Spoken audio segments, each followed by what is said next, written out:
नमस्ते दोस्तों।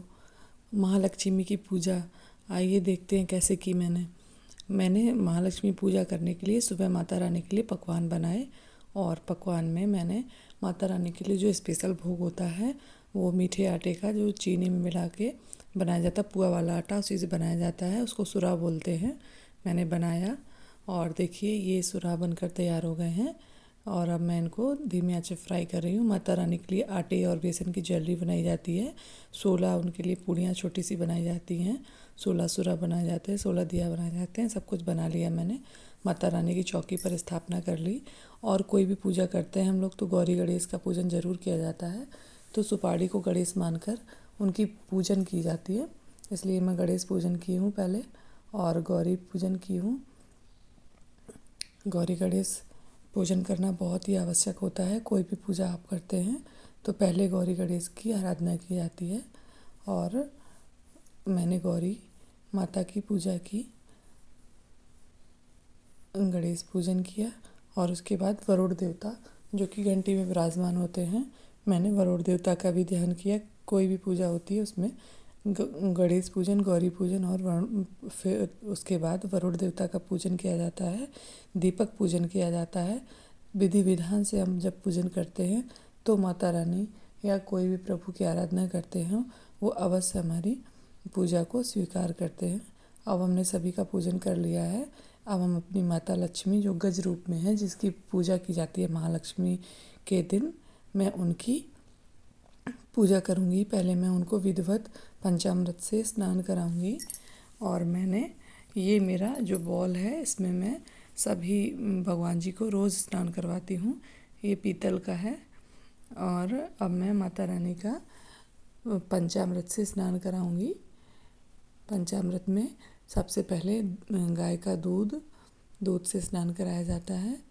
माता रानी का मैं स्नान कराऊंगी। उसके बाद में दही से और गंगा जल से, ये गंगा जल, दही, शहद और पिसी हुई चीनी लेते हैं। खड़ी चीनी नहीं लेना चाहिए कि वो भगवान जी को लगेगी उससे स्नान कराने पर, इसलिए चीनी को पीस कर ही हमेशा इस्तेमाल करना चाहिए। मैंने माता रानी का जल से, शुद्ध जल से पहले स्नान कराया। बहुत ही प्यार से माता रानी का जल से स्नान कराने के बाद मैंने दूध से स्नान कराया। दूध से माता रानी का स्नान, ये गज लक्ष्मी बोलते हैं इनको। ये गज लक्ष्मी है। माँ लक्ष्मी गज पे सवार होके, हाथी पे सवार होके महालक्ष्मी के दिन आती हैं और इन्हीं की पूजा की जाती है। अब मैंने दही से स्नान कराया। दही, शहद, शक्कर सब स्नान हो गया माता रानी का। मैंने वस्त्र पहना दिए हैं और कलश पूजन हो गया मेरा। पान जरूर चढ़ाए जाते, कोई भी पूजा होती है उसमें पान को चढ़ाना बहुत ही आवश्यक होता है। और सारे श्रृंगार भी चढ़ाए जाते हैं माता रानी पर। जो महालक्ष्मी की पूजा होती है इसमें 16 का विधान होता है। ये 16 दिन की पूजा होती है जो कि राधाष्टमी से प्रारंभ होती है। और ये भादों मास की शुक्ल पक्ष की जो अष्टमी होती है उसको राधाष्टमी के रूप में मनाते हैं।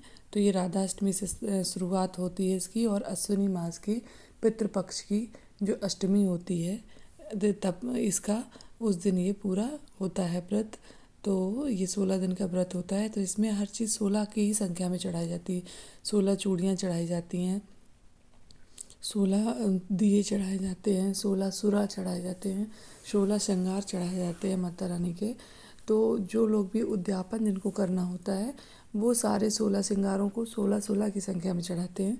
लेकिन जो लोग प्रतिवर्ष पूजा करते हैं, जिनको उद्यापन नहीं करना रहता है, वो 16 श्रृंगार एक एक की संख्या में भी ले सकते हैं।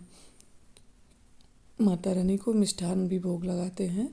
और फल फूल मिष्ठान जो भी आपकी श्रद्धा बन सके, जो भी आपसे जितना भी हो सके उतना सब कुछ बड़े ही प्रेम भाव से, भक्ति से माता रानी को समर्पित करना चाहिए। और 16 दिया दीपदान जो होता है, दीपदान कोई भी पूजा हो उसमें बहुत ही आवश्यक होता है। तो मैंने दीपदान किया और हम लोगों ने सपरिवार मिलकर माता रानी की पूजा की और माता रानी की कथा भी सुनी। माता रानी की कथा जो होती है, महालक्ष्मी में अर्जुन की कथा इसमें होती है, कौरवों और पांडवों की, जिसमें कुंती और गांधारी का वर्णन होता है, जो कि मुझे आती है। तो मैं खुद ही इस कथा को सभी को सुनाती हूँ और मैंने कथा भी सबको सुनाई। कथा सुनाने के बाद हम लोगों ने माता रानी की आरती की और बड़े ही प्रेम भाव से माता रानी की पूजा की। हाँ, अगर वीडियो अगर अच्छा लगे, माता रानी की पूजा अगर आप सबको अच्छी लगे, तो प्लीज़ वीडियो को लाइक एंड सब्सक्राइब ज़रूर कीजिए। राधे राधे।